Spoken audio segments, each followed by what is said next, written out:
오늘은 아레오바고라는 장소에서 바울이 설교했다고 해서 바울의 아레오바고 설교라고 불리는 그런 설교입니다. 오늘은 성도님들에게 저의 설교의 어떤 문장과 글과 언어가 아니라 바울의 설교가 들렸으면 좋겠습니다. 그러니까 이제 바울의 설교의 이 본문이 우리의 마음에 새겨지고 들렸으면 좋겠습니다. 그렇습니다. 오늘은 저는 다른 사람의 설교를 설교하려고 합니다. 그러니까 다른 사람의 설교가 더 중요한 거죠. 그 다른 사람의 설교의 본문을 더 주목하시면 좋을 것 같습니다. 깊이 있는 철학과 세련된 문화와 또 수많은 종교가 가득한 이 아테네 한복판에서 바울이 설교하고 있습니다. 마치 우리가 살아가는 성도님들이 살아가는 이 세상 한복판에서 와 같은 그런 장소에서 이 바울이 설교하는 것처럼 서 있습니다. 여러분도 한번 상상해 보십시오. 2000년 전에 바울이 오늘날 우리 은평교회 초빙되어 가지고 말씀 강사로 초빙되어서 이 강단에 서서 하나님의 말씀을 선포한다라고 상상을 하면서 한번 이 설교를 들어보시면은, 이 본문들을 들어보시면은 더 좋지 않을까 생각해 봅니다. 가슴이 뜨거워지는 것을 느낄 것입니다. 이 압축적인 메시지에 하나님의 주권이 담겨져 있고요, 섭리가 담겨져 있고, 사랑과 돌봄과 보호하심과 눈물이 담겨져 있는 것을 목격하게 되실 것입니다. 마음속에 이런 욕심을 가져봅니다. 아, 이런 설교하고 싶다. 아, 이런 설교하고 싶다. 설교하는 청중의 삶의 이면을 간파하고 통찰해내는 설교.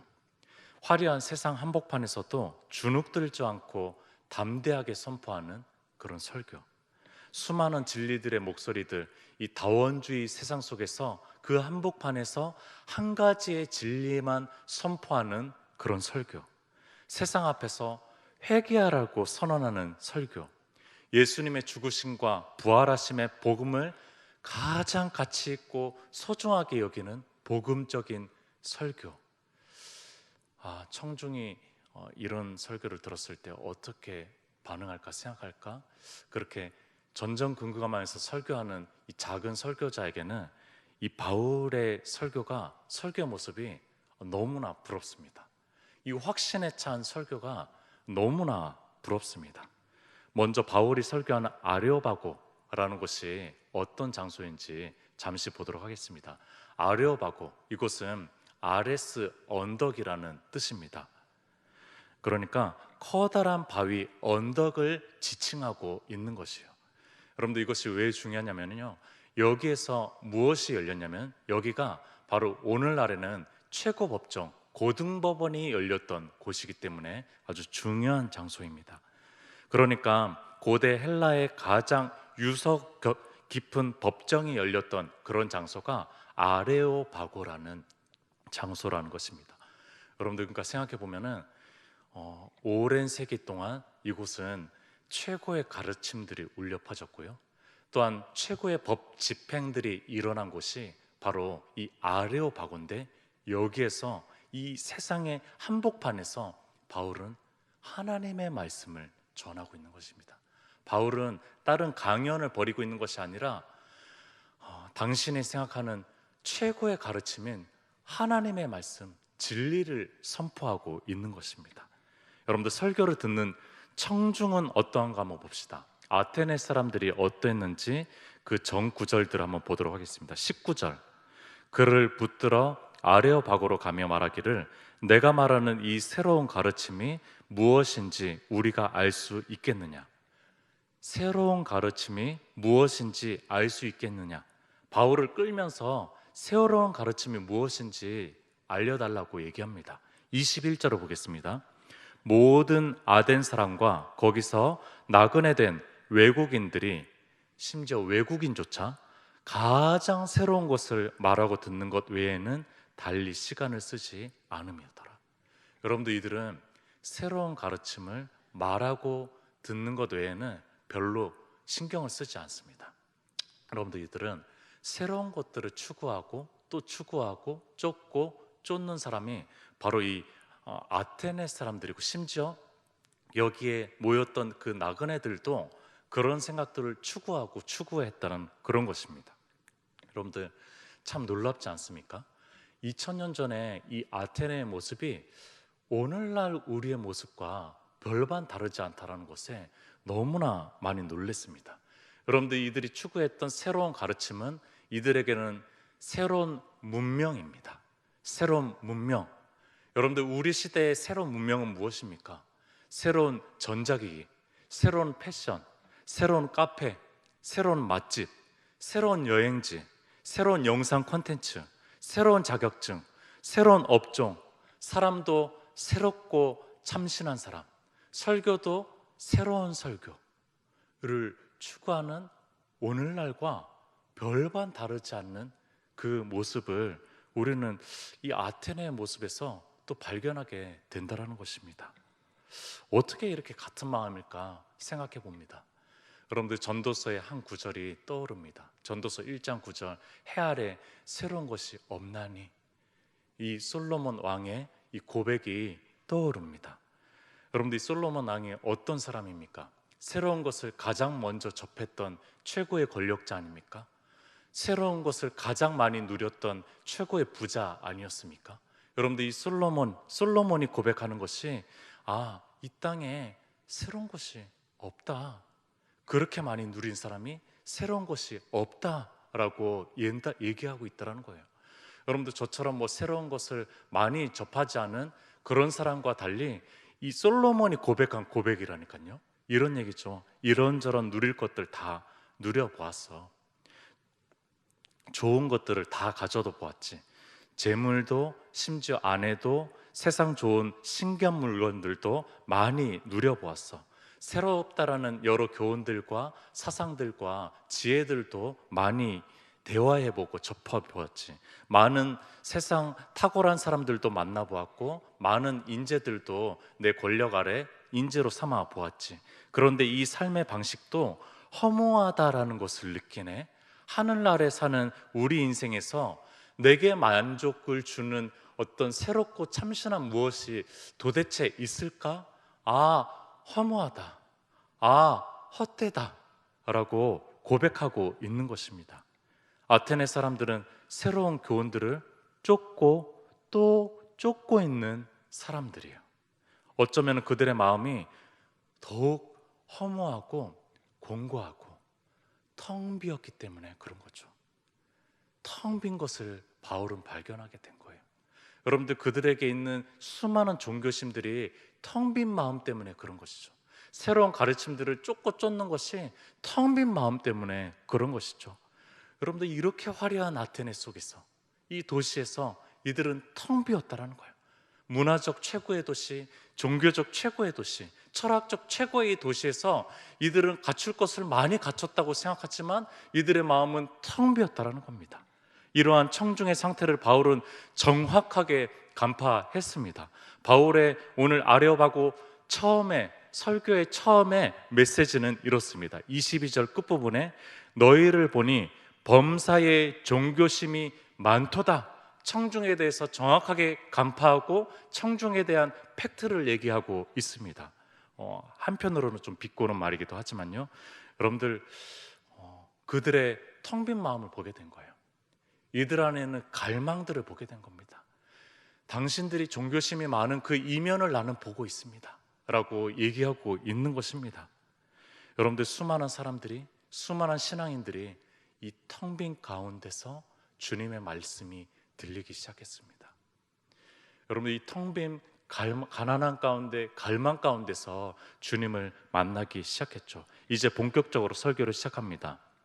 여러분들, 이 가슴 뜨거워지는 설교를 한번 읽어보시고 들어보십시오. 제가 덧붙이는 해설이 아니라 본문을 주목해 보십시오. 첫 번째 24절입니다. 우주와 그 가운데 있는 만물을 지으신 하나님께서는 천지의 주제시니 손으로 지은 전에 계시지 아니하시고. 만물은 우연과 자연적 원리에 의해서 어떻게 만들어지고 우연히 생긴 그런 것이 아닙니다. 만물은 창조자가 계십니다. 하나님은 천지의 창조주이십니다. 그래서 우리가 믿고 있는 하나님은 인간이 손으로 만든 전에 계실 필요가 없습니다. 그분은 인간이 만든 어떤 공간과 장소에 매이거나 거주하실 필요가 없습니다. 여러분들 아테네의 유명했던 신전 페르테논 신전, 엄청나게 유명하고 유네스코의 마크로 상징화되는 그 신전, 여러분들 그 신전을 뒤로 하고 아레오파고에서 설교하고 있는 곳입니다. 여러분들 바울은 이곳에 대해서 대조하고 있는 거예요. 하나님과 다른 신들, 하나님과 다른 신들, 종교심이 많은 그들의 거짓신과 다른 하나님에 대해서 지금 설파하고 드러내려고 작정하고 있는 것입니다. 그 하나님은 천지의 창조주다. 그런 페르테논 신에 머물지 않는다. 그런 것에 매이지 않는다. 거기에서 받으시려고 그렇게 서 있지 않으신다. 앉아 있지 않으신다 라고 얘기하고 있습니다. 두 번째, 25절입니다. 또 무엇이 부족한 것처럼 사람의 손으로 섬김을 받으시는 것이 아니니 이는 만민에게 생명과 호흡과 만물을 친히 주시는 이심이라. 하나님은 생명을 주시고 유지하시는 분이십니다. 하나님은 구걸하시는 분이 아니셔요. 여러분들 하나님은 무엇이 부족한 분이 아니십니다. 여러분들 그분은 오히려 주시는 분이십니다. 그분은 우리에게 가장 소중한 생명을 이미 주셨던 분이고요. 그 생명을 유지시키려고 또 필요를 계속 주시는 분이 바로 하나님이십니다. 그분은 주권자셔요. 그분은 주권자십니다. 섬김을 받으려고 하는 그런 거짓 신들과 다르죠. 그것도 사람이 만들어낸 거긴 하지만 거짓 신들과 다른 신에 대해서 하나님에 대해서 천명하고 있는 것입니다. 여러분들 그분은 자족하신 분이십니다. 여러분들 우리가 뭔가를 드릴 때는 그것은 우리가 받은 것에 대한 그저 감사일 뿐이에요. 조금 더 주님 앞에 다짐하고 헌신해 보겠다라는 그런 다짐일 뿐입니다. 우리는 공급을 받아야 되는 사람들입니다. 우리는 주님께 무언가 줄 수 있는 사람들은 아니에요. 여러분들 줘야 될 필요도 없는 분을 우리는 감사의 마음으로 또한 헌신하려고 노력하는 마음으로 드리는 것뿐이죠. 세 번째, 26절. 인류의 모든 족속을 한 혈통으로 만드사 온 땅에 살게 하시고 그들의 연대를 정하시며 거주의 경계를 한정하셨으니 하나님은 다른 신들 같은 민족 신이 아닙니다. 여러분들 그 민족 신은 그 민족과 그 지역만 영향력을 끼치고 작동하는 신입니다. 그러나 하나님은 모든 민족을 창조하시고 모든 민족에 영향력을 끼치고 모든 민족에 그 영향력을 행사하고 작동하는 분, 그분이 바로 우리 하나님이십니다. 여러분들 하나님과 관계없는 민족과 나라는 없습니다. 한국 땅도 또한 북한도 또 지구 반대편에 있는 어떤 나라들도 여러분들 심지어 이슬람 국가의 그 민족들도 하나님과 관계없는 그런 민족과 나라는 없다라는 것입니다. 우리 하나님은 이스라엘만의 하나님이 아니었습니다. 이 메시지는 그들이 듣기에는 엄청난 신론, 그러니까 신관에 대한 생각을 파괴시키는 거예요. 이게 무슨 얘기냐면요, 다른 신들의 허구성을 드러내는 거죠. 믿고 있는 저기에 가면 저 신을 믿어야 되고 저기에 가면 저 신을 믿어야 되고 그 신들에 대한 허구성을 얘기해 주고 있는 겁니다. 혹은 그들이 믿고 있는 신이 있다면 그 신조차도 하나님께 종속된 신들이다 라는 것을 천명해 주고 있는 거예요. 그러니까 이들의 신관을 완전히 파괴시키고 있는 거죠. 네 번째입니다. 27절 중간 부분에 그는 우리 각 사람에게서 멀리 계시지 아니하도다. 여러분들 창조주예요. 이분은 주권자입니다. 심지어 모든 민족들의 주권자예요. 그렇다면 굉장히 초월해 계신 분이죠. 엄청나게 크신 분이십니다. 그분이 가까이 계신데요. 여러분들 그분이 가까이 계십니다. 여러분들 심지어 우리는 이런 고백을 하잖아요. 임마누엘. 우리와 가까이 계시는 것뿐만이 아니라 이웃 정도가 아니라 함께 계신다. 여러분들 이 고백을 하잖아요. 엄청난 고백이죠. 여러분들 이 창조주이시고 또한 모든 민족의 주권자이신 이분이 우리와 함께 계신다라고 우리는 고백하고 있다라는 겁니다. 여러분들 그분은 다른 신들처럼 초월해만 있거나 혹은 범신론처럼 모든 자연에 다 있어서 그저 그냥 자연을 같이 조화 있게 살아가면 돼 라고 하는 그런 범신론적인 내재된 그런 신이 아닙니다. 여러분들 그분은 거룩해서 초월해 계시지만 그러나 우리의 누추하고 보잘것없고 연약한 우리의 삶에 함께 계시는, 가까이 계시는 분이 바로 우리 하나님이시라는 겁니다. 여러분들 그것을 입증하는 구절이 나오는데 다섯 번째 28절, 우리가 그를 힘입어 살며 기동하며 존재하느니라. 여러분들 우리는 이 구절을 너무나 사랑하지 않습니까? 여러분들 이 구절을 너무나 또 많이 들었고 좋아하지 않습니까? 우리는 믿고 있습니다, 이 구절을. 왜냐하면 그리스도인들이라면 하나님을 힘입는 경험 속에서 살아가는 존재이기 때문에 그렇습니다. 여러분들 이 자각 속에서 살아가는 존재, 그 존재가 그리스도인입니다. 당연한 말이지만 새삼스럽고 감격스럽고 위안이 되는 메시지입니다. 오늘도 이 하나님은 우리에게 살 힘을 제공해 주십니다. 살며 우리의 움직임과 행동에 의미가 있게 해 주십니다.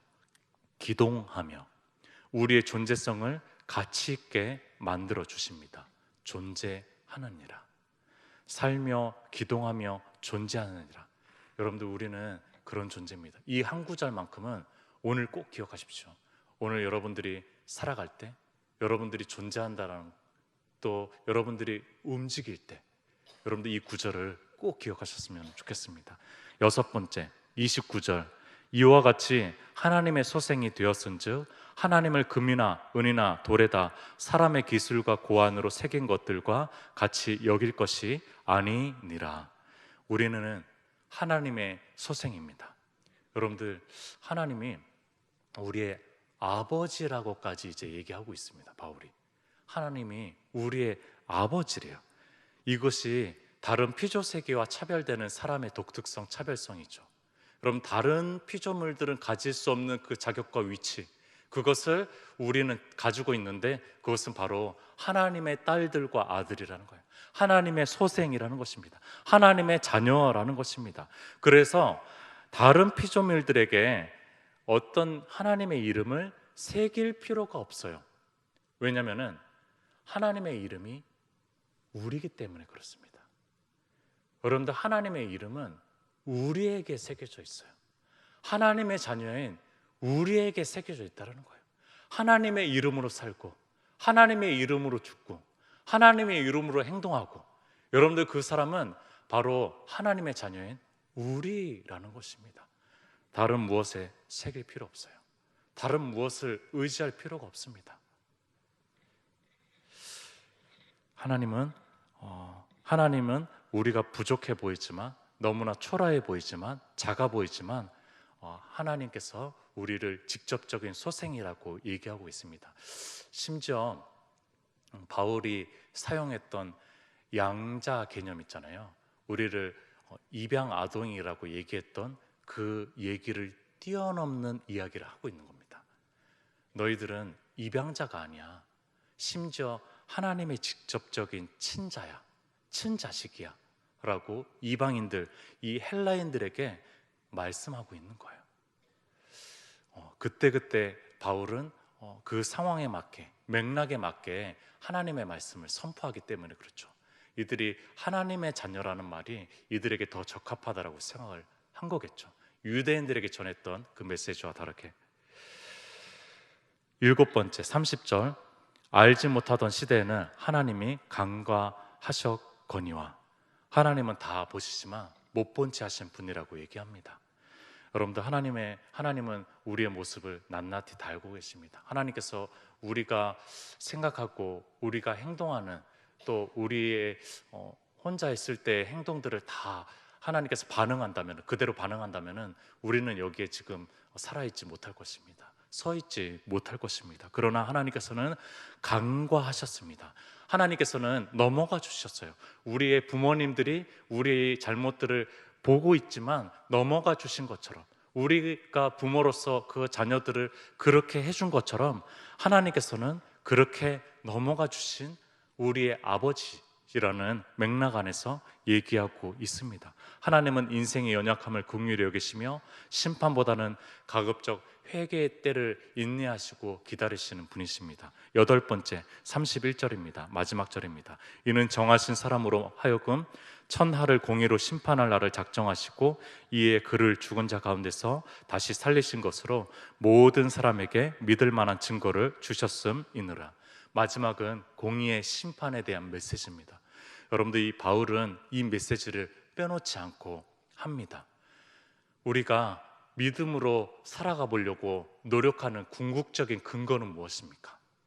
여러분들, 우리가 선한 양심을 가지고 이 캄캄한 시대에서 다른 사람이 보지 않을 때에도 우리가 이 선한 양심을 가지고 선하게 살아보려고 하는 최종적인 근거, 그것이 무엇입니까? 그것은 바로 이 최종적인 공의의 그리스도가 오실 때의 심판입니다. 여러분들, 이것이 우리에게 근거가 되는 거죠. 이것을 마지막 포인트로 잡았고, 아레오바고의 마지막 메시지는 예수 그리스도십니다. 정하신 사람이라고 얘기했는데 예수 그리스도십니다. 여러분들, 아레오바고 설교의 진리의 내용, 이 말씀이 우리에게 믿겨집니까? 여러분들, 이 바울의 설교가 우리에게 뜨겁게 들립니까? 여러분들, 우리가 직접 목격하지 않았는데 천지의 창조주 하나님이 진짜 우리의 모든 것을 창조하셨다는 것이 믿겨지십니까? 여러분들, 주님께서 오늘도 우리에게 살 힘을 주시고 존재하게 하시고 움직일 힘을 공급하신다는 것을 믿고 계십니까? 여러분들, 하나님께서 우리에게 하나님의 친자식이라고 얘기하신 것이 믿겨지십니까? 여러분들, 그 모든 증거와 모든 증언과 모든 근거는 바로 예수 그리스도에게 있습니다. 여러분들, 이 모든 공로는 바로 우리 구주 예수 그리스도에게 있습니다. 여러분들, 그분이 증거물이세요. 이분에 대해서 이제 알기를 원했던 거죠. 이 바울은 최종적으로 마지막으로 이분에 대해서 잠시 언급하고 이분에 대해서 알길 원했던 거죠. 정말로 오늘은 이 바울의 설교의 본문이 우리 성도님들에게 남았으면 좋겠습니다. 그래서 죄송하지만 제가 우리말 성경으로 조금 압축적으로 다시 한 번만 봉독을 해드릴게요. 한번 이 본문을 한번 그냥 들어보시면 좋을 것 같습니다. 바울이 마치 여기에 온 것처럼 바울의 목소리를 대신해서 제가 한번 이 21절부터 31절까지 한 번만 봉독할 때 여러분들이 이 말씀이 새롭게 진리로 좀 들렸으면 좋겠습니다. 은평교회 성도님들, 여러분이 그동안 예배해온 그 신을 내가 여러분에게 전하고자 합니다. 그 신은 온 세상과 그 안에 모든 것을 창조하신 하나님이십니다. 하나님께서는 하늘과 땅의 주인이시며 사람이 손으로 지은 신전들 안에 살지 않으십니다. 하나님께서는 뭔가 부족해서 인간의 손으로 섬김을 받으실 분이 아닙니다. 하나님께서는 바로 모든 사람에게 생명과 호흡과 다른 모든 것을 주시는 분이기 때문입니다. 하나님께서는 한 사람으로부터 모든 민족을 만들어 온 땅 위에 살게 하셨습니다. 사실 하나님께서는 우리 각 사람 그리 멀리 떨어져 계시지 않습니다. 왜냐하면 하나님 안에 우리가 살고 움직이고 존재하기 때문입니다. 우리가 하나님의 자녀입니다. 그러니 우리가 하나님의 자녀인 이상 하나님을 사람의 생각이나 기술로 금이나 은이나 돌에 새겨 만든 형상 따위로 생각해서는 안 됩니다. 알지 못했던 시대에는 하나님께서 그대로 내버려 두셨지만 이제는 어디서나 모든 사람에게 회개하라고 명령하십니다. 하나님께서는 자신이 세운 한 사람을 통해 세상을 공의로 심판할 날을 정하셨기 때문입니다. 하나님께서는 그를 죽은 사람 가운데서 살리심으로 모든 사람에게 이 날에 대한 증거를 보이셨습니다. 아멘.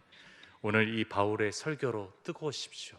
그리고 이 진리의 말씀에 대한 확실성으로 살아가시는 한 날이 되었으면 좋겠습니다. 기도하겠습니다.